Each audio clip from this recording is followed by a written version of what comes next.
그리고 법사위가 어제 참 바빴습니다. 국회 법사위가 진짜 바빴는데 일단 조희대 대법원장 특검법이 법사위 소위에 회부가 됐습니다. 이게 어떤 내용이냐? 뭐 대선에 부당 개입을 했다는 의혹이다. 뭐 대법관과 재판 연구관에게 부당한 압력을 행사했다는 의혹이다.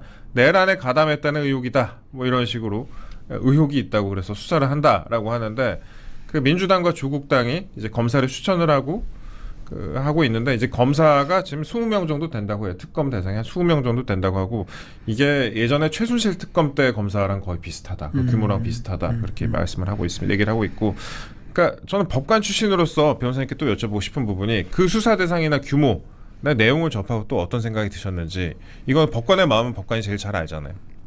일단 이 의혹 세 가지에 대해서 예. 조금 말씀을 드릴게요. 처음에 이제 대선에 부당 개입했다. 이거는 판사가 재판을 한 것이 대선에 개입했다고 도저히 저는 볼 수 없다고 생각해요. 물론 이례적으로 신속히 한 것은 맞긴 해요. 근데 그런 논리로 따지면 1심 판사가 재판을 늦게 했죠. 네. 오히려 그것이 법을 어긴 것이고 정치에 개입한 것이 아닐까요? 물론 그때는 대선 기간이 아니니까 뭐 대선 개입은 아니겠지만 정치에 개입한 거다. 저는 그렇게 봐요. 그리고 대법관과 재판연구관에게 부당한 압력을 행사했다. 이거에 대해서 반박을 하면 대법관은 사실 스스로 자신의 판단대로 의견을 제시하잖아요. 그렇기 때문에 두 분 이흥구, 오경미 대법관은 본인의 의견대로 의견을 제시하고 정말 자세한 반대 의견을 피력했잖아요. 그러니까 대법관에게 부당한 압력을 행사한 것도 아니고 그리고 재판연구관에게는 이를 어떻게 지시하냐 하면 두 가지의 보고서를 다 작성하라.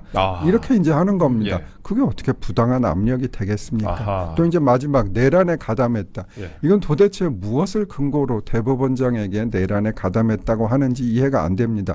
행정관료 같으면 국무회의 참석이라도 있으니까 뭐 그걸로 어떻게 조금 그렇죠. 얘기해 볼 예. 수 있지만 사법부에서 그게 전혀 관여를 하지 않잖아요. 제 생각에 대법원장께서도 계엄에 대해서 몰랐을 것 같아요. 네. 그리고 이제 규모에 대해서 말씀드리면 2016년에 최순실 특검에서 파견 검사가 20명 또 수사 기간이 120일이었는데 네.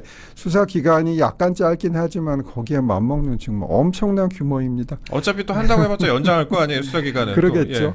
하여간 특검법 자체가 부적절하지만 그 규모도 너무나 많다고 생각됩니다. 이게 결국에는 그러니까 법관에 대한 수사를 좀 일상화시키려고 이렇게 하는 것 같은데 법관 입장에서는 수사를 한다고 하면 압박을 받을 수밖에 없지 않겠습니까? 그렇죠. 사실 법관의 재판을 수사한다는 거는 예. 뭐 뇌물이 있거나 명확히 법 위반 사실이 나타나지 않는 이상은 안 해야 되고 이렇게 하면 사법권의 독립에 대한 심대한 침해가 될 수 있다는 비판이 많죠. 앞으로는 이런 일이 없기를 바랄 뿐입니다. 예.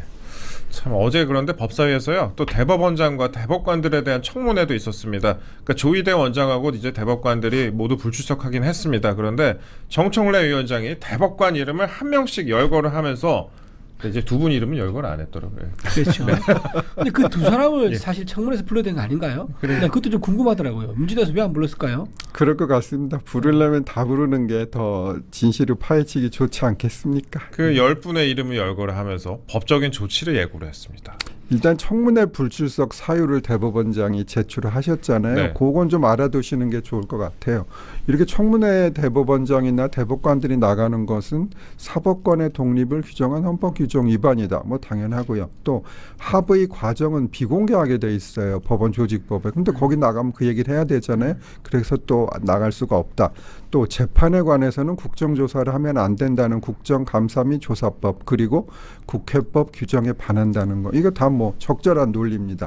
그리고 이제 법적 조치에 대해서 말씀드리면 국회에서의 증언감정법상 청문회 불출석을 하면 3년 이하의 징역 또는 뭐 1,000에서 3천만 그렇죠. 원까지 벌금에 처하게 되어 있긴 해요. 근데 그 규정은 정당한 사유가 없이 출석하지 않은 경우이므로 대법원장이나 대법관, 기타 판사들의 경우에는 정당한 사유가 있다고 볼 가능성이 많겠지요. 그러니까 법관도 사람이니까 두려움을 느끼게 마련인데 저는 그런 생각이 들더라고요. 일단 대법관이 이러한데 대법관부터 이렇게 압박을 받으면은 일선 법관들 뭐 중앙지법에 있는 일선 법관들, 그냥 뭐 일반 판사들, 그 다음에 뭐 전국 각지에 있는 이런 법관들, 특히 젊은 법관들은 얼마나 압박을 받겠습니까? 뭐 당연하고요. 거의 아예 압박에 대해서 뭐 공포심이나 외포감을 느끼지 않을 수 없을 것입니다. 제일 아쉬운 것은 대법원에서 파기 재판을 안 한 것이다.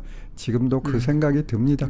이용우 전 대법관이란 분이 조선일보에 인터뷰하신 게 있었어요. 네. 근데 본인이 지금 대법관이었다면 파기 재판의 의견을 냈을 거다. 이렇게 말씀하시더라고요.